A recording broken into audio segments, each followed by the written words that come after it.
Ministro, vamos con las malas noticias. Aparte de que el recibo de la luz es dificilísimo de entender, ¿cuánto nos va a subir?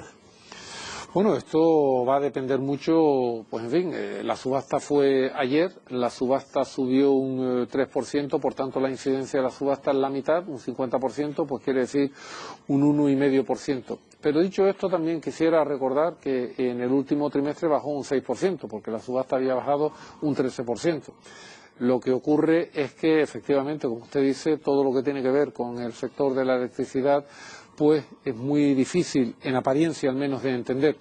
Una de las cuestiones que voy a llevar a Consejos de Ministros de aquí a poco dentro de esta reforma de aspectos regulatorios es una nueva forma de recibo de la luz, para que cuando alguien vea el recibo de la luz, vea su nombre, consumo que he contratado, el consumo que he tenido, el IVA, el impuesto autonómico, si tiene o no tiene bono social, raya, suma, tanto a pagar. O sea que se entenderá, ¿no? Se va a entender. Y después por detrás tendrá una explicación y luego habrá un acceso a una página web por si se quiere consultar a través de Internet detalles más específicos. Pero desde luego lo primero que se va a encontrar es, insisto, nombre con los datos, 5 líneas y uno va a saber lo que paga por el contrato, lo que ha pagado por el consumo, lo que ha pagado en las horas puntas, que son las más caras, y en las horas valle, que son las más baratas, lo que paga de impuestos, si tiene algún descuento por el bono social, y al final, o sea que va a ser muchísimo más sencillo de lo que es ahora. Ahora le pregunto por el déficit tarifario, pero se lo vamos a explicar a nuestros espectadores. Resulta que a la hora de pagar lo que viene en el recibo de la luz, pues una parte es lo que nosotros le pagamos a las compañías eléctricas por el consumo que hemos hecho, pero luego hay una parte de gastos por el traslado de salud, la distribución, los costes, que es lo que el gobierno, la administración, considera que realmente se están gastando las eléctricas. Como es un tema bastante complicado y ahora queremos conocer qué planes tiene el ministro al respecto, le hemos pedido a nuestro compañero Fernando Díaz Villanueva que nos explique qué es esto del déficit tarifario.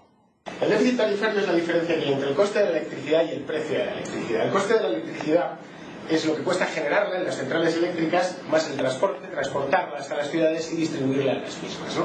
Bien, y el precio es ese coste, el coste de producción del bien, que en este caso es la electricidad, más la regulación más los impuestos. En España tenemos un drama y es que la regulación es complicadísima y va cargada de sobrecostes. Tenemos las primas de las renovables, los peajes que hay, los sistemas extrapeninsulares, los sobrecostes como los del carbón, que son los subsidios directos, la moratoria nuclear, un invento de Felipe González, los costes de transmisión a la competencia cuando se abrió el sistema eléctrico finales de los 90, es decir, un montón de decisiones políticas que al final han terminado encareciendo la electricidad de manera falsa, es decir, la electricidad no es tan cara como la pagamos, sino muchísimo más barata.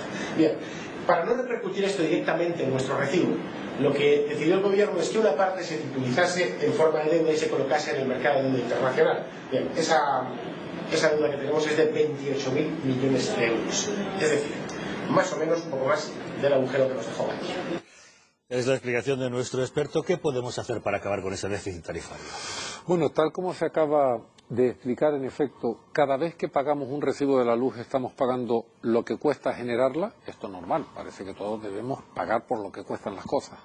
También hay que pagar lo que cuesta transportar esa electricidad desde el sitio en el que se genera, sea un molino de viento, un huerto fotovoltaico, una central nuclear, una central térmica, transportarla hasta la subestación desde la que se distribuye.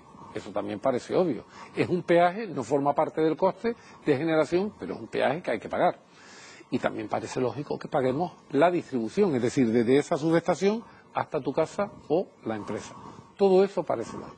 Lo que ya no es tan lógico es que estemos pagando también como peajes cosas que no son peajes. Por ejemplo, sistemas insulares y extrapeninsulares. ¿Por qué lo pagamos? Pues porque en Baleares, Canarias, Ceuta y Melilla es más caro producir y, lógicamente, lo que tenemos que procurar es que el precio de la electricidad, de la luz, sea el mismo en todas partes de España, sea en Vigo, en Barcelona, en Cádiz o en Las Palmas de Gran Canaria, en Santa Cruz de Tenerife o en Valverde. Eso supone un extra coste que también se carga al recibo de la luz de todos los españoles. Luego hay otro concepto que tampoco es un peaje, sino una decisión del gobierno, yo creo que acertada, de impulsar tecnologías renovables, verdes, que tienen un mayor coste, pero que son necesarias para disminuir las emisiones de CO2 y cumplir con nuestros compromisos de Kioto y en la Unión Europea. Pero esas tecnologías, al tener un coste superior, hay que primarlas. Y esas primas tiene que pagarlas alguien.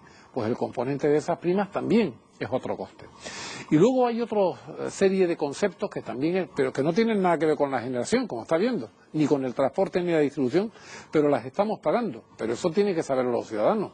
Por ejemplo, el uso del carbón nacional. El carbón nacional es un carbón más caro y menos eficiente que el carbón importado. Pero no podemos dejar que todo el carbón que se consuma sea carbón importado. Pero si es más caro, hay que incentivarlo, pues hay que ayudarlo también. Ese es otro componente que también pagamos en el recibo de la luz. Y hay otro componente que se llaman pagos por capacidad. ¿Y eso qué es? Pues que determinadas centrales hay que tenerlas en marcha, pero sin funcionar, sin generar, pero listas por si acaso en algún momento tienen que entrar, porque son tecnologías, son centrales de respaldo del sistema por si hay algún. Quiero decir que hay toda una serie de componentes que van aumentando el coste. ¿En qué consiste la reforma? La reforma consiste en que el ciudadano empiece a pagar realmente aquello por lo que tiene que pagar y no pague tanto por algunas de las cosas que tiene que pagar, pero que está pagando en exceso. Esencialmente esa es la filosofía de la reforma. ¿Cuál sería, señor ministro, el mix energético adecuado? Porque hablamos en ocasiones de la energía nuclear como limpia y más económica, pero, por ejemplo, no se renueva la continuidad de Santa María de Garoña. ¿Cuál debería ser el porcentaje adecuado entre unas y otras, incluyendo esas renovables que nos resultan tan caras hoy por hoy? Bueno, digamos que en el mix, en la combinación de distintas tecnologías que ahora mismo tenemos para producir electricidad en España, yo creo que es una de las más variadas y equilibradas de Europa, porque tenemos energía nuclear, tenemos eólica, fotovoltaica, tenemos termosolar, tenemos centrales de ciclo combinado, tenemos biomasa, tenemos ciertamente, tenemos fuel también, tenemos centrales con carbón, es decir, centrales con carbón o centrales con gas. En Canarias, por ejemplo, son todas con fuel, porque no hay ni carbón ni gas. Por tanto, es un mix muy equilibrado. Y yo creo que deberíamos mantenerlo en esos términos. Ahora bien, al propio tiempo lo que tendríamos que hacer es disminuir nuestra vulnerabilidad respecto a la importación de hidrocarburos, por ejemplo, de petróleo y gas. ¿Por qué? Porque como energía primaria, esos siguen siendo las fuentes fundamentales en España. Luego, si tenemos alguna oportunidad de ver si podemos tener o no tener gas o petróleo, siempre que se cumplan todas las condiciones medioambientales españolas, que son las europeas, por cierto, las más estrictas de todo el mundo, nosotros somos partidarios de hacerlas porque eso disminuiría mucho nuestra vulnerabilidad, disminuiría nuestra dependencia, aumentaría nuestra independencia y, lo que es también muy importante, contribuiría a mejorar todavía más el saldo de la balanza comercial española. Ha mencionado los carburantes, gasóleo y gasolina venían bajando. ¿Qué